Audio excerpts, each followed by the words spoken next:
Salam Kopastus.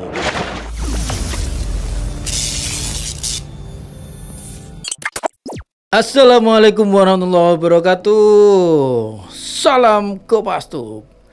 Jumpa lagi bersama DJ Pansos. Semoga kita semua dalam keadaan sehat walafiat. Amin.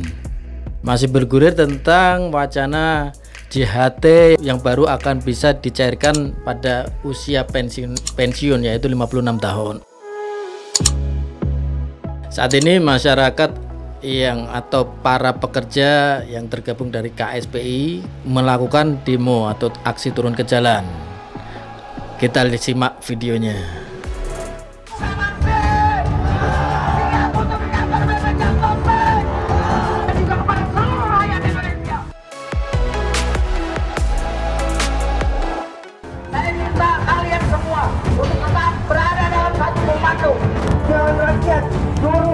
Berjalan menyampaikan inspirasi sesuai amanah undang-undang dengan buruh nasional. Kaum buruh Pak, sini boleh dicek sini. Adakah yang terima kebijakan itu? Terus mengebiri kaum buruh dan pekerja ke aksi hari ini dengan 1. Cabut Permenaker nomor 2 tahun 2022 tentang pencairan manfaat JHT atau jaminan hari tua. Yang kedua, copot Menteri Tenaga Kerja. Copot Menteri Tenaga Kerja. Tetapi tentu ini menjadi hak prerogatif Presiden Jokowi untuk mencopot Menteri Tenaga Kerja. Itu Sobat Kopastus, jadi dari para buruh dan pekerja melakukan aksi turun ke jalan. Intinya menentang tentang kebijakan dari Kemenaker mengenai dana JHT yang akan dicairkan pada usia pensiun yaitu 56 tahun. Sebenarnya kita pengen tahu seberapa sih saat ini dana JHT itu yang ada di Kemenaker dan digunakan untuk apa? Kita simak video berikut. Jumlah dana dari jaminan hari tua sampai dengan tahun 2021, dana investasi di institusi negara ini mencapai 553,5 triliun rupiah. Dari mana saja? Apakah ini hanya terkait dengan iuran yang tadi dibayarkan? Tidak, saudara. Tidak hanya terkait dengan iuran, tapi juga ada yang namanya dana hasil pengembangan alias ini investasi. Kita lihat komposisinya seperti apa. Yang paling besar adalah 63% ini untuk surat utang dan obligasi. Selanjutnya ini ditanam ke deposito 19%, saham 11%, reksadana 6,5%, dan juga investasi langsung 0,5%. Uang sebesar 553,3 triliun rupiah, ini angkanya sangat besar. Nah, ini nih yang bikin jadi spekulasi, yang bikin jadi ramai, bisa dibilang obrolan warung kopi. Uang senilai 553 triliun ditahan negara untuk apa? Hingga saat ini belum ada penjelasan yang jernih dari pemerintah. Memang besar, 553 triliun dana yang saat ini ditampung oleh Kemenaker, dan itu digunakan untuk investasi berupa surat obligasi, didepositkan dan sebagainya. Kita simak tanggapan dari Dirjen PHI mengenai tanggapan dia tentang buruh, aksi buruh di depan Kemenaker. Kalau misalnya ya, KSPI tadi menyampaikan minta dicabut, hari ini juga dicabut, itu memang berat ya. Karena dalam Permenaker 2 dikatakan ada waktu 3 bulan. Ya, jadi artinya Bu Menteri tadi sikapnya masih menampung, menerima, mencatat apa yang menjadi aspirasi atau keinginan teman-teman KSPI. Dibilang pemerintah tidak pro kepada pekerja, dianggap kurang pro kepada pekerja korban PHK. Bu Menteri sudah jelaskan bahwa sebenarnya itu tidak tepat juga kalau dibilang pemerintah tidak pro korban PHK, karena sejak pandemi Covid 2020 pemerintah sudah mengeluarkan dana yang cukup besar. Dalam hal ini Menaker Ida Fauzia memberikan tanggapan mengenai usulan atau aspirasi dari KSPI dan pekerja yang berdemo hari ini. Kita simak videonya. Program JHT adalah merupakan usaha kita semua untuk menyiapkan agar para pekerja kita di hari tuanya, di saat sudah tidak bekerja, mereka masih dapat melanjutkan kehidupannya dengan baik. Sejak awal, memang program JHT ini dipersiapkan untuk kepentingan jangka panjang. Karena untuk kepentingan jangka pendek sudah ada. Untuk pekerja yang mengalami situasi seperti kecelakaan, cacat permanen, meninggal dunia, ter-PHK, atau pindah ke luar negeri, semua telah memiliki hak jaminan sosial dengan ketentuan-ketentuan khususnya.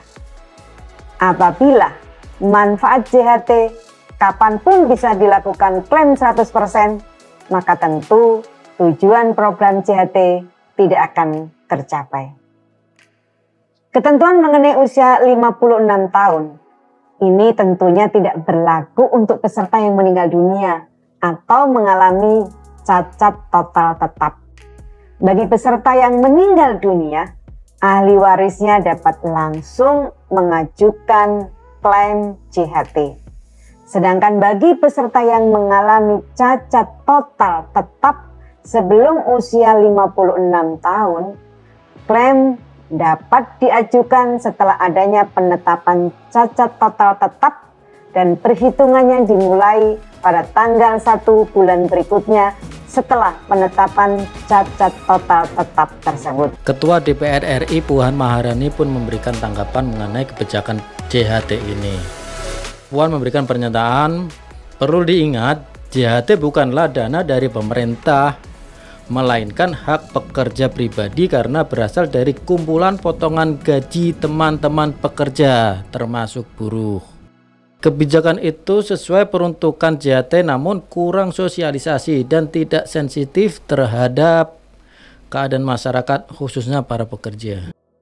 Itu Sobat Kopastif, dari hari ini masyarakat atau para pekerja buruh melaksanakan demo aksi turun ke jalan di Kemenaker. Mereka menuntut dibatalkan atau dicabut Permenaker ini yang pada intinya memberatkan dan tidak berpihak kepada karyawan atau buruh yang terutama yang kena PHK. Dari Dirjen PHI memberikan keterangan bahwa program JHT ini kalau dicabut saat ini juga tidak bisa dan ini membutuhkan waktu beberapa bulan. Ya memang benar, ya nggak mungkin seketika ini juga dicabut, tapi harusnya setidaknya bisa ditampung dan memberikan jawaban bahwa nanti akan diadakan revisi dan sebagainya, bukan hanya menampung mencatat saja. Puan pun juga memberikan kritikan mengenai JHT ini bahwa memang itu uang adalah uang pekerja, bukan uang pemerintah. Uang gaji pekerja yang dipotong berapa persen kemudian disimpan oleh Menaker dalam mandiri ini ya, melewati JHT, program JHT dan sebagainya, program-programnya ditampung dan diinvestasikan. Ada yang diobligasikan, ada di deposito dan sebagainya. Ini tentunya memberikan hasil kepada pemegang atau pengumpul uang ini. Pengumpul uang ini ya, penarik uang ini. Nilainya tidak sedikit, sampai dengan 553 triliun pada tahun 2021. Memang kalau dana sebesar itu diinvestasikan luar biasa hasilnya. Nah, yang paling menjadi ganjalan dalam pemikiran saya pribadi adalah apabila seseorang di PHK atau berhenti kerja, sedangkan dia masih misal usia 40 atau 40 sekian tahun, kemudian dana JHT itu baru bisa diambil pada usia 56, misal dia 40 tahun, kemudian 16 tahun kemudian baru bisa diambil. Misal seandainya dia mempunyai dana 10 juta atau 50 juta di JHT tersebut, tentunya 16 tahun ke depan nilai 50 juta itu akan menjadi mengecil otomatis, kecuali ada penjelasan dari pemerintah nanti akan diberikan bagi hasil berapa persennya. Kalau masuk akal, mungkin kembali lagi masyarakat atau para penyimpan dana di JHT tentunya akan dengan senang hati atau rela, bahkan mungkin semua orang luar berbondong-bondong akan menaruh dana di situ di JHT ya, kalau memang bagi hasilnya jelas dan profitable atau menguntungkan, bukan malah pengen menarik. Tapi kalau hanya disimpan kemudian tahun ini dia di PHK, kemudian baru nanti 16 tahun kemudian baru dia ambil dengan nilai yang sama, waduh, itu tentunya nilai 50 juta saat 16 tahun lagi mungkin tidak senilai dengan 50 juta saat ini. Itu yang pasti. Itu mungkin kalau diberikan bagi hasil atau kompensasi atau apa namanya ya, bunga kalau perlu, dan mungkin kalau bunga mungkin ada sebagian yang tidak setuju, atau bagi hasil mungkin ya setelah 16 tahun dana disimpan kemudian bagi hasilnya 2 kali lipat atau 3 kali lipat, mungkin pekerja akan senang saja, ya sudah nggak apa-apa, malah lebih senang. Dan mungkin kita yang di luar kalau memang sampai 3 kali lipat mungkin akan berbondong-bondong menaruh dananya di sana juga malahan. Betul tidak? Itu menurut saya. Gimana menurut pendapat Sobat Kopassus? Kasih saran, kasih masukan, dan tulis di kolom komentar. Oke, kita tunggu, kita pasti balas. Terima kasih sudah pandangin video kita. Jangan lupa pandangin video-video kita yang lain yang ada di playlist. Sampai jumpa. Salam Kopassus. Wassalamualaikum warahmatullahi wabarakatuh.